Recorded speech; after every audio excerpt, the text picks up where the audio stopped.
C'est quoi les agios? Les agios, c'est les frais bancaires quand on utilise en fait un découvert bancaire. Donc, que ce soit, tu as un découvert bancaire de 200 € et que tu as utilisé dedans 100 €, et quand tu l'as dépassé, tu payes encore plus en fait, de frais, clairement. Donc, dès que tu dépasses en fait, ce découvert bancaire-là, cette autorisation-là, tu vas payer presque 8 € par transaction, ce qui est énorme. Donc, même si tu achètes une baguette de pain avec ta carte bancaire de 2 €, tu payes 8 € en fait dessus. Donc en fait, 2 € de baguette égale 8 € en plus. Et pareil, si tu fais une transaction à 1000 €, ça sera 8 € aussi?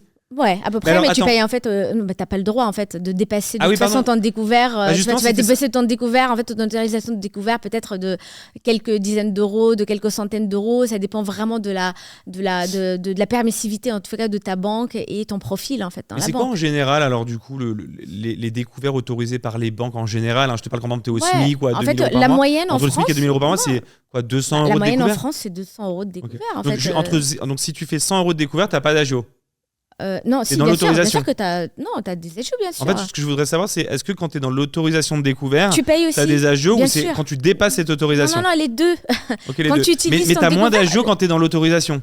Oui, absolument. C'est juste ça, en fait. Agio, c'est un prêt. Arrêtons de croire que c'est un cadeau. C'est pas un cadeau, en fait. Donc, quand mais comme on dit autorisation de découvert, on se dit peut-être autorisation de découvert, c'est-à-dire que tu as le droit quand même si tu dépasses malheureusement et que tu as besoin d'une dépense, tu peux le faire, quoi. Donc, tu as le droit, en fait, de le faire. Et donc, tu as le droit, en fait, de le faire, mais tu payes, bien sûr. Tu le payes pour chaque jour. Chaque jour, en fait, où tu es dans le rouge, tu payes en fait des agios et c'est un taux d'intérêt, un pourcentage en fait de ce que tu as pris. Exactement comme en fait un prêt bancaire.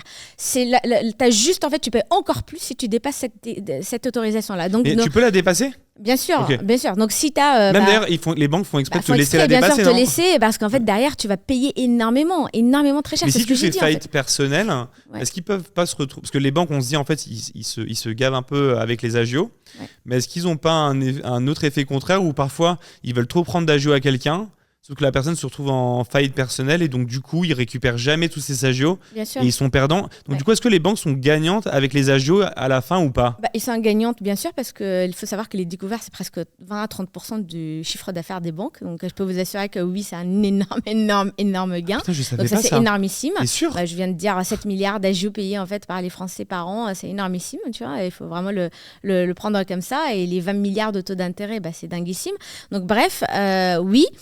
Deuxième chose, oui, en fait, maintenant, surtout la France impose quand même des règles en fait aux banques, donc ils sont devenus beaucoup plus prudents par rapport en fait au profil. Donc quand tu as un profil justement très peu payé, moins le SMIC ou SMICard, il faut savoir qu'en fait quand même 80% des Français, enfin le salaire médian en France c'est 1 700 €, hein, donc c'est pas très loin du SMIC, hein. Enfin, soyons honnêtes, hein, oui. c'est 80% de la population, c'est des cols bleus, donc voilà, soyons quand même très concrets dans la chose. Donc c'est pour ça que quand je parle de 200 € d'autorisation de découvert en moyenne en France, c'est ça la vraie vie. En fait, il ne faut pas en fait se dire nous on est payé tant, moi j'ai une autorisation de découvert de 1 000 €, c'est normal. Non, c'est pas la normale. C'est quoi la stat dont tu parlais que par rapport aux découverts t'as dit un quart des Français, je crois, sont à découvert chaque mois, non? Absolument. Un Français sur 4 est découvert en fait chaque mois, ce qui est énormissime. Donc, et donc un Français de quel sur 4, montant on sait? Donc un Français sur 4 en fait ne sort pas du rouge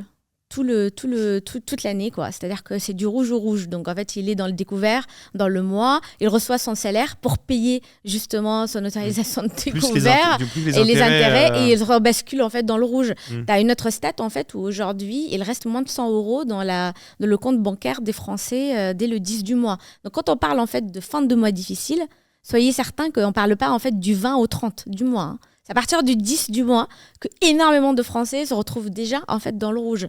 À 100 € en fait dans ton compte bancaire, dans le mois, comment tu vas vivre en fait jusqu'à la fin du mois. C'est pour ça en fait c'est une vraie réalité. La gestion de trésorerie, avoir en fait de l'argent tout de suite, et encore pire quand on a une urgence dans le mois qui n'est pas prévue, qu'est-ce qu'on fait? Et donc oui, la compte sur salaire est une solution à ça.